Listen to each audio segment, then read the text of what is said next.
yamsketch.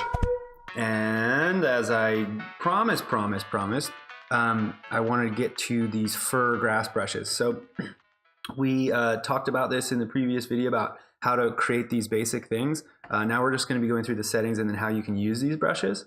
So ignore all these mad scribbles if you're not sure what's going on, and just go back to the previous video and you can see how we got to where we are. But so basically we're going to use these brushes with some of the settings that we've set up before. So let's get to it. So again, there's two things here, and it's a little bit confusing sometimes, but in Photoshop there's brush presets, which is literally, it's just the shape and then the size of that shape. And then there are tool presets where it has that brush shape, but it also has all the other settings, and you can get to those settings with the brush menu. So it doesn't matter what version of Photoshop you're using, they all have those three things. So, so the brush tip shape is where you can see those brush presets, right? So we've already saved these out. It's easy to do, but just to recap, grab the thing that you drew and then go to edit, define brush preset. So it's just black and white. It doesn't matter if it is on multiple layers or one, it doesn't care. It's just gonna interpret it as a grayscale thing. So when we go back to our brush and we grab some of the brushes that we made some bristle brushes with this stuff. We made Bernie the Burner, a nice crisp brush that kind of has like a little nib bleed. We made a pocket brush, like a pocket pen. We made the Texas rake, which is this rad little rake tool for creating hatches and other effects or farm landscapes. And then now we're going to make these bristle brushes. So for this one, I'm going to start right over. So let's hit the bristle brush that we made. We'll hit the first one, and then we'll make the second one based on the first one.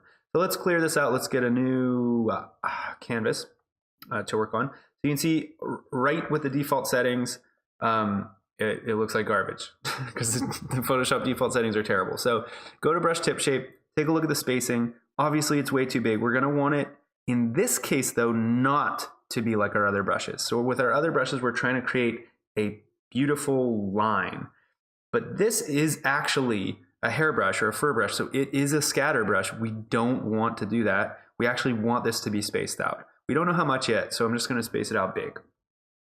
Now what makes a scatter brush is scattering. So turn on scattering.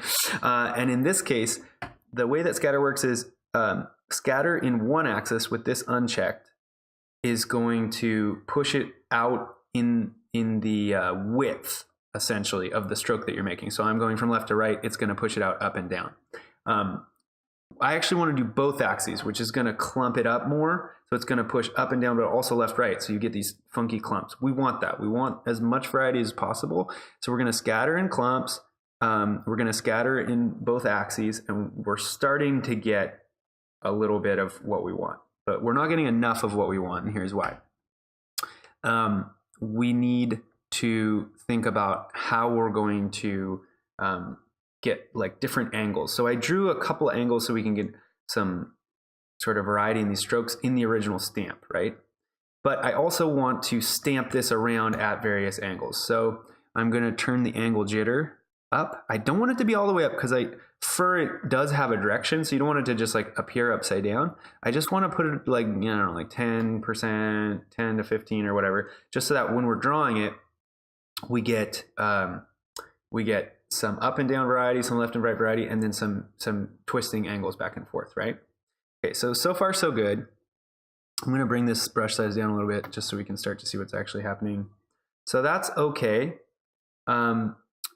But there's a couple of things that we need to add on top of this. So if I come back and forth here, you can see that as I draw this way, it's drawing them facing up. As I draw this way, it's drawing them facing down.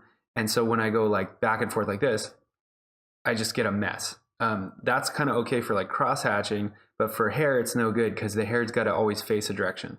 So there's a couple of ways to handle this. The reason that's happening is because our angle control is on direction. So our direction now determines that we're going from the left to the right, so it's putting it up because that's what the brush tip shape says it should do, right? When I go to the right, see this arrow? When I go to the right, draw it up. That's exactly what I'm saying to do. So that's what's happening. But we don't really want that, because here's the thing. If I can only stroke in one direction to draw my hair, that's going to get really annoying quick. So what I actually recommend doing is going initial direction. And the cool thing about this is that the first direction I choose determines which direction the hair goes. So if I want the hair to go up, it's going up. If I want the hair to go down, start the other way. Now it goes down. Or I could go this way if I want it to be up and down, or I can go that way if I want it to be left and right, right? If any of that makes sense.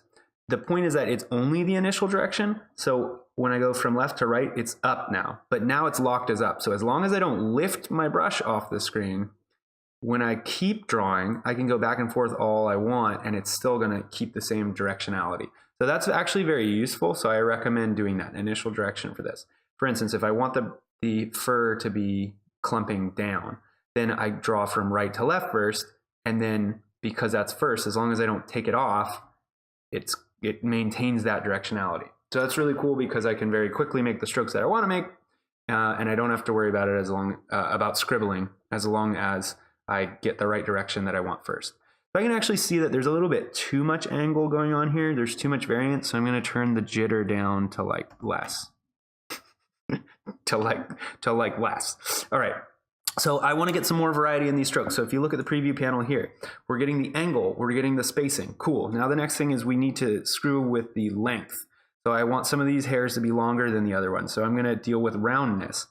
So the cool thing is, because our brush is facing up and down, see, essentially it's facing up and down, then when I squeeze the roundness, that's going to smoosh it up and down. So when I go to here and I change the roundness, then here we go, it smooshes. And all the roundness is doing is it's basically taking this and, like, for some of them putting it here, for some of them putting it here, and so on. So if I just go back to that, I'll just see how much I want it to get squashed. So I'll just put it around here, see how that looks. Good. Now we've got some variance. That's good. I like it. There's no real need to control that. If you turn control to off, it'll just use this value here, like randomly. If you turn it to on, it'll go up to this value based on like pen pressure or whatever. I don't need that though. This is fine. So let's go there. We got our scattering. This is all good. We could actually scatter based on pen pressure, and that's kind of cool. What would happen then is if I touch it lightly, not much scattering, you see? As I bear down, as I push down harder, more scattering. So more going further out in the clumps. That's not bad. And if you like that, go ahead and do that. I actually think that that's actually kind of a neat thing, because then you can do kind of controlled fur in certain areas, and then you can clump by pushing down harder. That's an all right thing to do. That's kind of up to you though. And then if you do put it to pen pressure, I actually recommend scattering more, because without the pen pressure, it's not going to scatter at all. So you can control it better. So, you know, you can have a bigger max scatter, I guess is the way to say that. Okay, so there's a couple other things. You can scatter multiple times. If you see down in the preview window, what that means is it just means it's going to thicken it with more hair. So if you know that you're going to make something really furry, then just turn the count up more, and now you're going to get that fur much faster. Personally, if I'm doing fur, I think that's actually a great thing to do. Put it at 3 or 4. If I'm doing like grass, or if I want to have more control, put it at 1 or 2. Okay. So, oh, sorry. I think we need our layer back. Okay. So there we go. So now we've got a cool brush. It's just about how you want it. Now we can play with spacing. So we can space it out really far. We can clump it up real close. It's really up to the effect that you want to achieve. And when you're using a hairbrush, you'll probably find that you go into your brush settings menu more often to adjust it while you're using it, because you're going to have to change it to what you want it to be in that circumstance. For instance, if I want to make grass, you know, it's probably not going to be the same as if I'm making fur on a bear. So because I said that, and both of those things are kind of funny to me, let's make grass and a bear. Okay. So now that we have a a brush that's pretty good, the last setting will change before we make grass bear. or bears on grass, I haven't decided which yet, is size jitter. Size is actually a good thing to adjust too. So we've got the rotation moving around, the clumping moving around, the tallness of the blades or the fur moving up and down. And then the last thing is you can actually change the overall size of these. So this is another one that you could put on pen pressure, or you could just jitter it around like so that it's fully random. So if I leave this off and I put this as fully random, it's just going to randomly make some bigger than others. So that's already a good thing to do. Put that, to a low percent, and you just have more variety. So I recommend doing that. Put it too high and it'll get a little bit crazy. I don't recommend that. But keep it low and on that side of things, and it's going to look pretty rad. Already, again, this could also be leaves in a tree using the same principles and just drawing a little bit of a different shape. It already looks a little bit like bamboo leaves. So there's a lot you can do with these types of brushes. But anyway, so I'm going to put the size jitter to something kind of lowish. And then I could also control this with pen pressure. Again, it's up to you, and it has a lot to do with what you want to do. If you want to have a lot of control over that. Personally, I don't usually do that. I have the randomness, but I turn the pen pressure off. And the reason why is I control my size here. And so I do some small stuff like it's off in the distance, and then I move a little bit bigger, and that's upside down. And I come a little bit closer, and I move a little bigger, and I come a little bit closer, and so on. So that works for me. You do what works for you. You do you, boo-boo. But anyway, that's enough of that. Let's save this tool preset and make some bears and stuff.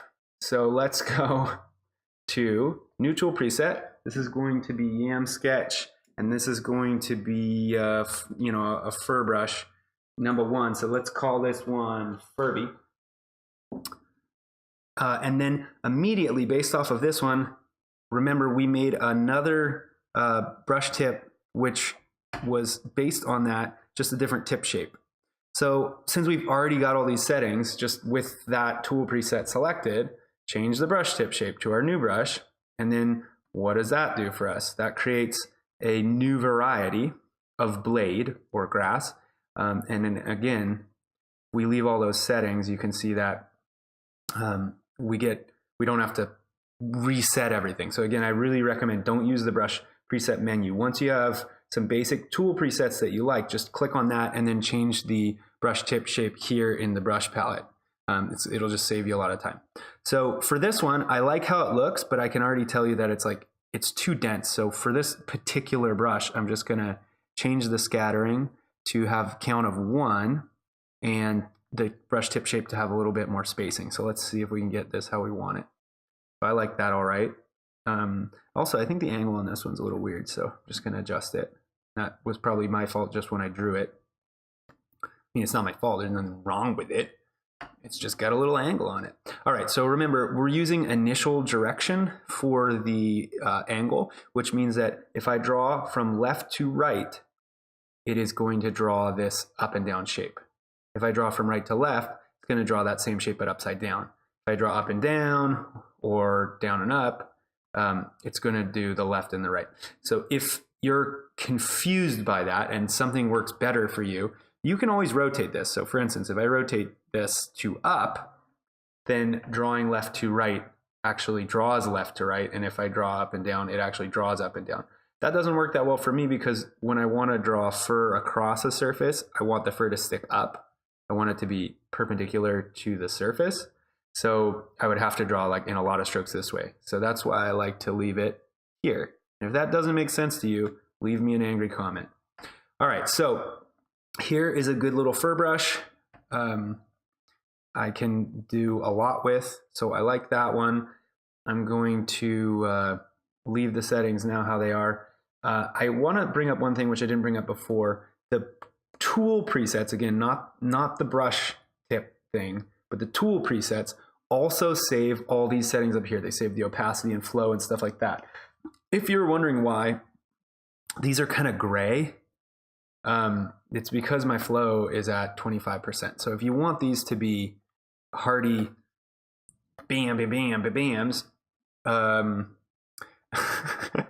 if you want them to be fully opaque, in other words, just turn the flow up.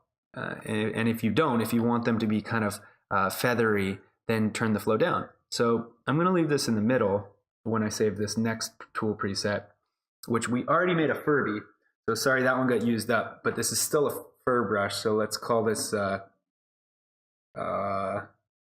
you know, it kind of looks like, I don't know, double. Let's call it Mach 3. Mach 3. All right, so that's easy for me to remember. Probably none of you guys, though. So you're welcome.